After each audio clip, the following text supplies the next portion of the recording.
Haleluya, puji Tuhan, salam sejahtera, Bapak, Ibu, Saudara-saudari, keluarga GPD LSAD Magelang, dimanapun Bapak Ibu berada. Tuhan memberkati kita semuanya. Puji Tuhan, hari ini kita kembali akan bersama-sama belajar kebenaran firman Tuhan.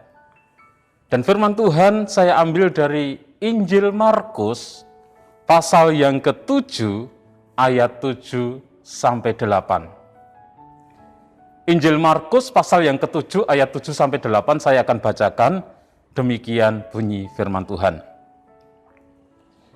Percuma mereka beribadah kepadaku, sedangkan ajaran yang mereka ajarkan ialah perintah manusia.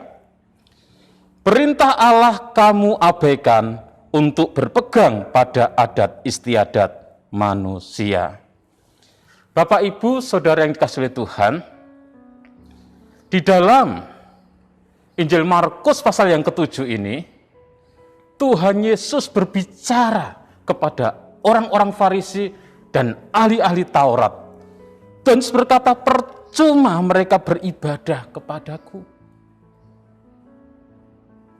Tuhan Yesus menyampaikan apa yang ditulis dalam kitab Nabi Yesaya. Dikatakan percuma mereka beribadah kepadaku. Dan renungan firman Tuhan hari ini saya beri tema agar ibadah tidak percuma. Agar ibadah tidak percuma. Orang-orang Farisi dan ahli-ahli Taurat yang pada masa itu dikenal sebagai kaum yang religius. Mereka dikenal sebagai kelompok yang memiliki tingkat kerohanian yang tinggi. Mereka memperlihatkan kesungguhan mereka di dalam mengikuti hukum Taurat tanpa cacat. Namun kesungguhan mereka di dalam menghidupi hukum Taurat menjadikan mereka jatuh ke dalam kesalahan yang sangat fatal. Kenapa? Sebab yang mereka lakukan adalah peraturan-peraturan yang diuraikan oleh nenek moyang mereka. Peraturan-peraturan, aturan-aturan yang dibuat oleh nenek moyang mereka, yang diuraikan oleh nenek moyang mereka dari hukum Taurat. Sehingga mereka, orang-orang Farisi, juga ahli-ahli Taurat, yang tampaknya religius, yang kelihatannya memiliki kerohanian yang tinggi, namun sesungguhnya yang mereka lakukan adalah aturan-aturan yang dibuat oleh nenek moyang mereka. Yang mereka lakukan bukan aturan-aturan yang telah Tuhan berikan. Sehingga kita membaca tadi dalam ayat 7 dan 8 dikatakan, percuma mereka beribadah kepadaku, sedang ajaran yang mereka ajarkan ialah perintah manusia, yaitu ajaran, aturan yang dibuat oleh nenek moyang mereka. Perintah Allah kamu abaikan untuk berpegang pada adat istiadat manusia. Ada ribuan aturan yang dibuat oleh nenek moyang mereka. Sebagaimana yang kita lihat di dalam Injil Markus pasal yang ke-7 ini, misalnya tentang pembasuhan tangan, mencuci tangan sebelum makan, pembasuhan cawan, pembasuhan kendi, pembasuhan perkakas-perkakas dari tembaga. Bapak, Ibu, Saudara bisa membaca di dalam Injil Markus ini, pasal yang ke-7 ayat 2 sampai yang ke-4. Ada lagi tentang aturan di hari Sabat dan aturan-aturan yang lain. Ada banyak aturan yang dibuat oleh nenek moyang mereka. Ketika orang-orang Farisi dan ahli-ahli Taurat bertanya kepada Yesus, mengapa murid-murid dari Tuhan Yesus tidak hidup menurut adat istiadat nenek moyang mereka, tetapi makan dengan tangan yang najis? Dalam ayat yang kelima saya akan bacakan. Markus 7 ayat yang kelima. Karena itu orang-orang Farisi dan ahli-ahli Taurat itu bertanya kepadanya, mengapa murid-muridmu tidak hidup menurut adat istiadat nenek moyang kita, tetapi makan dengan tangan najis?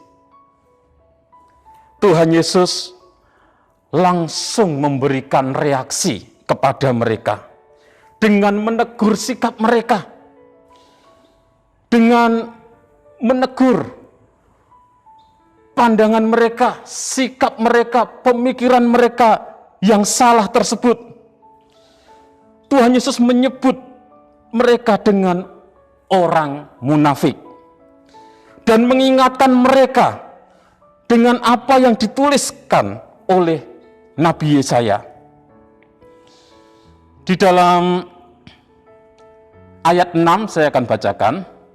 Jawabnya kepada mereka, benarlah nubuat Yesaya tentang kamu, hai orang-orang munafik. Sebab ada tertulis, bangsa ini memuliakan aku dengan bibirnya, padahal hatinya jauh daripadaku. Jadi Tuhan Yesus menegur mereka, berkata bahwa mereka itu orang-orang yang munafik. Mereka beribadah kepada Allah, namun hatinya jauh dari Allah, dari Tuhan. Ibadah mereka menjadi sia-sia, sebab yang mereka lakukan adalah perintah manusia, bukan perintah Tuhan. Dan teguran Tuhan Yesus ini menjadi peringatan juga bagi kita, umat-umat Tuhan yang hidup di zaman sekarang, agar ibadah kita tidak percuma, agar ibadah kita tidak sia-sia. Yang pertama, ibadah jangan hanya rutinitas. Itu yang pertama. Teguran keras Tuhan Yesus mau mengingatkan kita, jangan sampai ibadah kita, jangan sampai iman kita kepada Tuhan hanya tampak luarnya saja.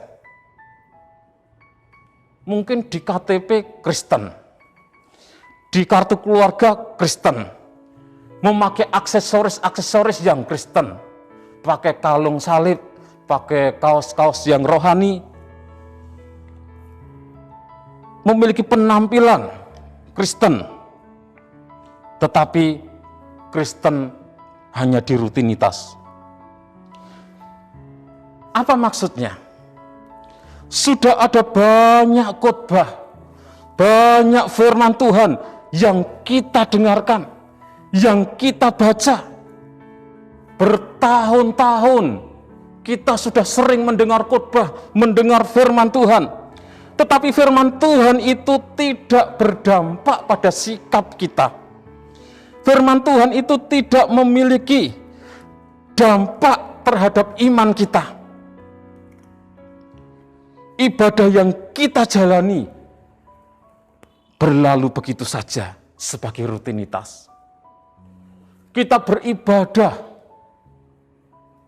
sudah bertahun-tahun, mendengar firman Tuhan bertahun-tahun, tetapi tidak ada pertumbuhan di dalam kerohanian, tidak ada pertumbuhan di dalam iman, tidak ada pertumbuhan di dalam pengenalan akan Tuhan, tidak ada kemajuan di dalam hal rohani. Padahal sering mendengar firman. Itulah rutinitas, ibadah yang rutinitas, hanya datang ibadah, dengar khotbah, dengar firman, tetapi firman yang didengar itu tidak memiliki dampak apa-apa.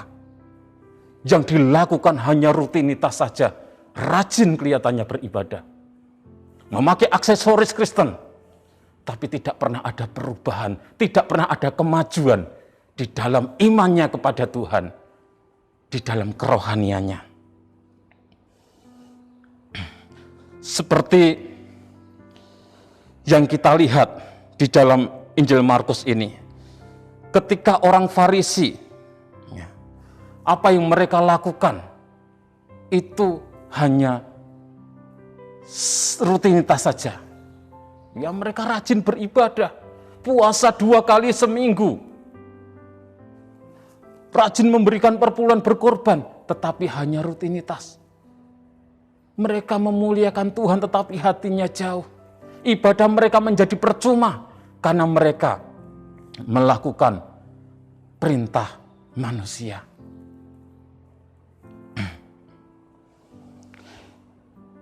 Yang kedua, agar ibadah tidak sia-sia, kita harus berpegang kepada firman Tuhan.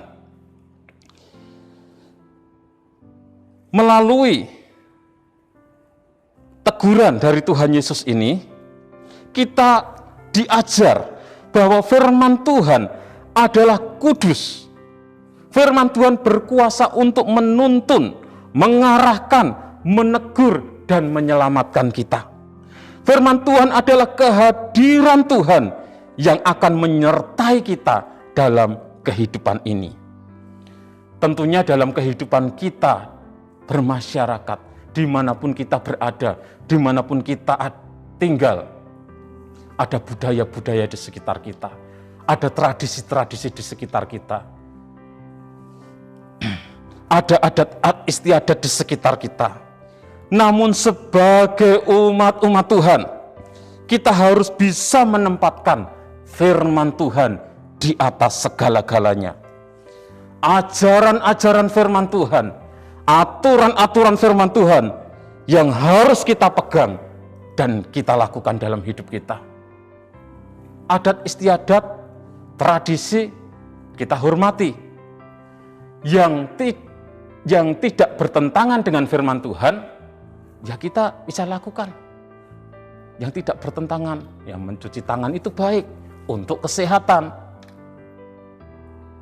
dan lain sebagainya. Menghormati orang tua itu baik, dan itu tidak bertentangan dengan firman Tuhan, kita lakukan. Tetapi tradisi-tradisi yang berlawanan dengan firman Tuhan tentunya harus kita tinggalkan. Firman Tuhan di atas segala-galanya.